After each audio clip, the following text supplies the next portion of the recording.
안녕하세요. 오늘의 먹거리 무에 대하여 동네방네 방송을 시작하겠습니다. 네. 저는 어릴 적 방학 동안에 전라도 송정리에 살고 있는 이모님 댁에 놀러 간 적이 있습니다. 그 한겨울에 이모님께서 간식으로 나무 마루 밑에 이렇게 움막 같은 데서 생무와 고구마를 깎아주셨어요. 근데 그게 무척 달고 시원했던 맛이 지금도 잊혀지질 않고 있습니다. 그렇죠. 마침 우리 동아닷컴 홍은심 기자의 오늘의 먹거리 기사 중에서 무에 대한 기사가 있어서 우리 여러 시니님들과 함께 공유하겠습니다. 네. 무에 대한 거요.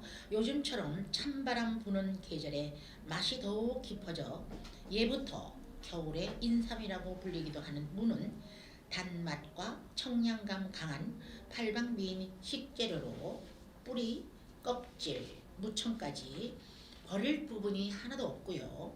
노폐물 배출 돕고 속 다슬 때 좋다고 합니다. 잎엔 카로틴 풍부하고 다이어트에 훌륭한 무입니다. 찬바람이 불 때 더 맛있는 채소인 무는 기온이 내려갈수록 시원하고 달콤한 맛이 진해지는 것은 물론이고 영양도 풍부해서 예부터 동삼이라 불렀답니다. 그렇군요. 무의 참맛을 느낄 수 있는 가을 무는 청수색, 근수부의 푸른색이 진하고 형질이 단단한 것이 특징이라고 합니다. 단맛이 돌고 톡 쏘는 청량감으로 김장에 빠질 수가 없지요. 아삭한 동치미, 총각무도 별미지요.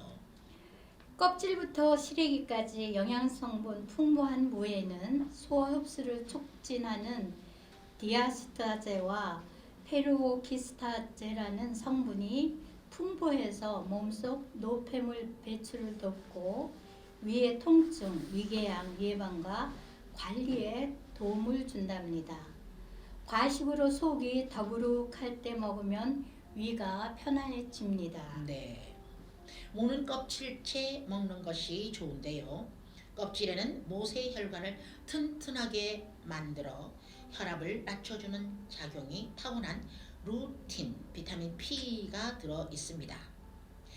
알타리무는 기침, 가래, 인후통에 좋으며 이뇨작용을 촉진하고 니코틴의 해독과 노폐물 제거에 효과가 있다고 합니다. 또 무의 알싸한 맛을 내는 이소티오시아네이트 성분을 해독작용을 돕고 혈전을 방지한답니다.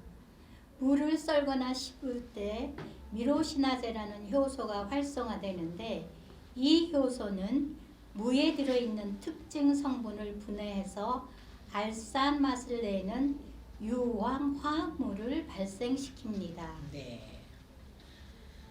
무를 식초에 담그면요, 이 효소가 불활성화돼 알싸한 맛이 사라진다고 합니다.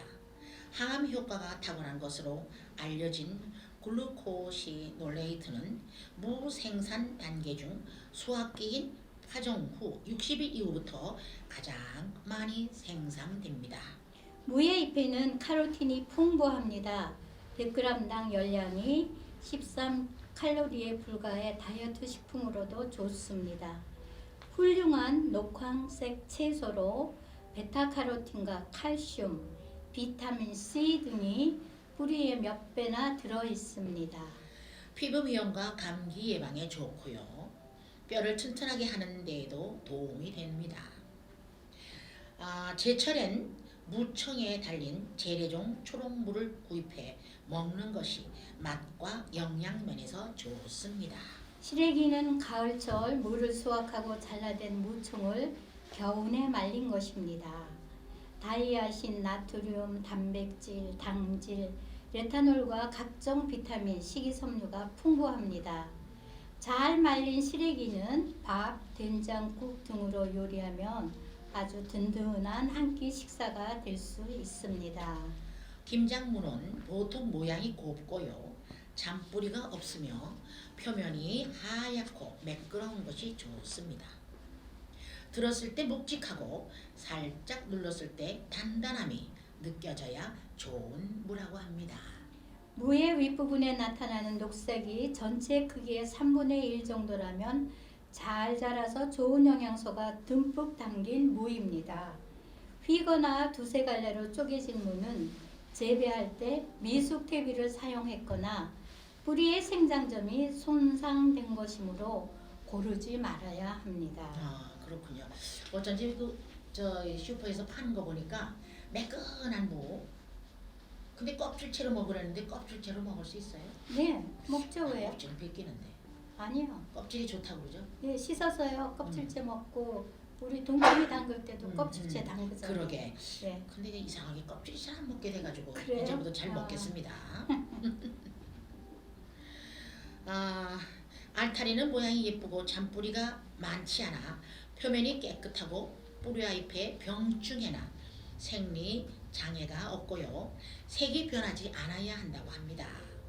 최근에 육종된 소형 무는 일반 김장무보다 작지만 조직이 치밀해 겨울철 별명인 동치미를 담그면 더 아삭하게 즐길 수 있다고 합니다.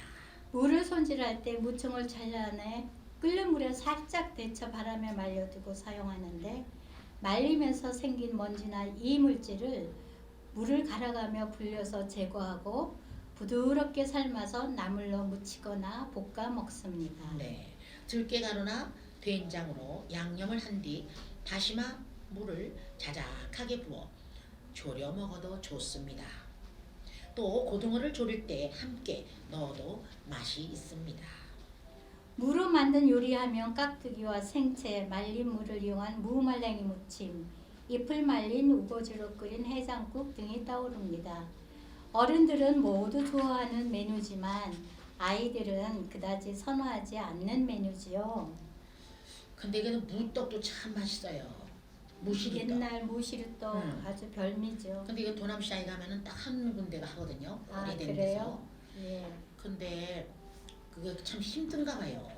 근데 참 무시루떡이 아주 겨울에만 하더라고요. 그렇죠. 우리 어렸을 때는 네.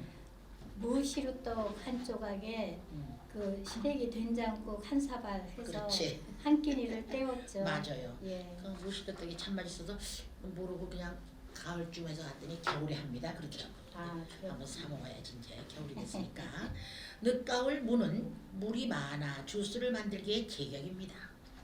아이들이 좋아하는 달콤한 사과와 함께 갈아서 레몬즙과 꿀을 넣어주면 맛도 좋고 영양 만점입니다. 그냥 먹어도 맛있는데 무에다가 이렇게 섞으니 애들 참 좋아하겠네요. 예. 무의 뿌리에 들어있는 소화 효소 아밀라제는 열에 약하기 때문에 소화 촉진 효과를 얻고 싶을 때는 날 것을 그대로 먹는 것이 효과적입니다. 맞아요. 그런 면에서 무 사과 주스는 식사 후 먹으면 더욱 좋습니다. 무즙은 시간이 지나면 매워지므로 먹기 직전에 가는 게 좋다고 합니다. 예, 물을 말린 무말랭이를 이용해 피자를 만들면 별미입니다.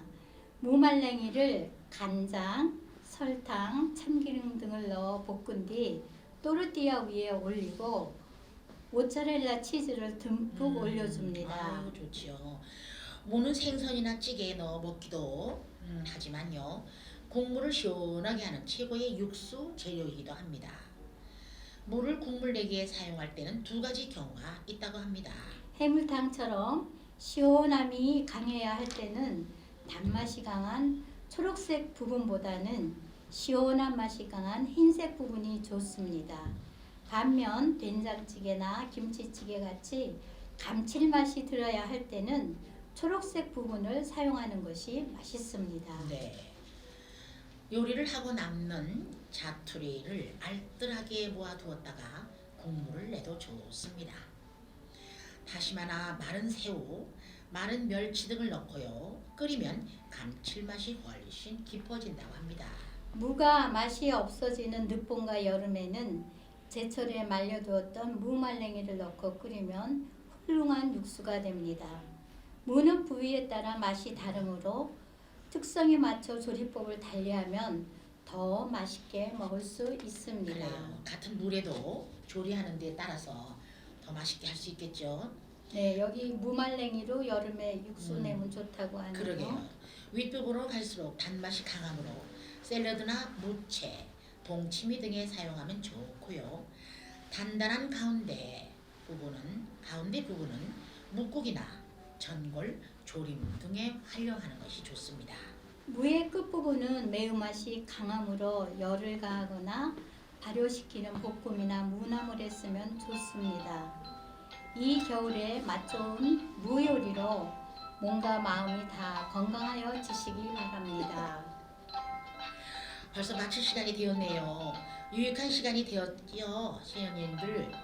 다음 시간에 만날 때까지 추운 날씨에 건강 유의하시기 바라면서 지금까지 진행해 전신자 이건희 인사드립니다. 안녕히 안녕히 계십시오. 계십시오. 감사합니다. 감사합니다.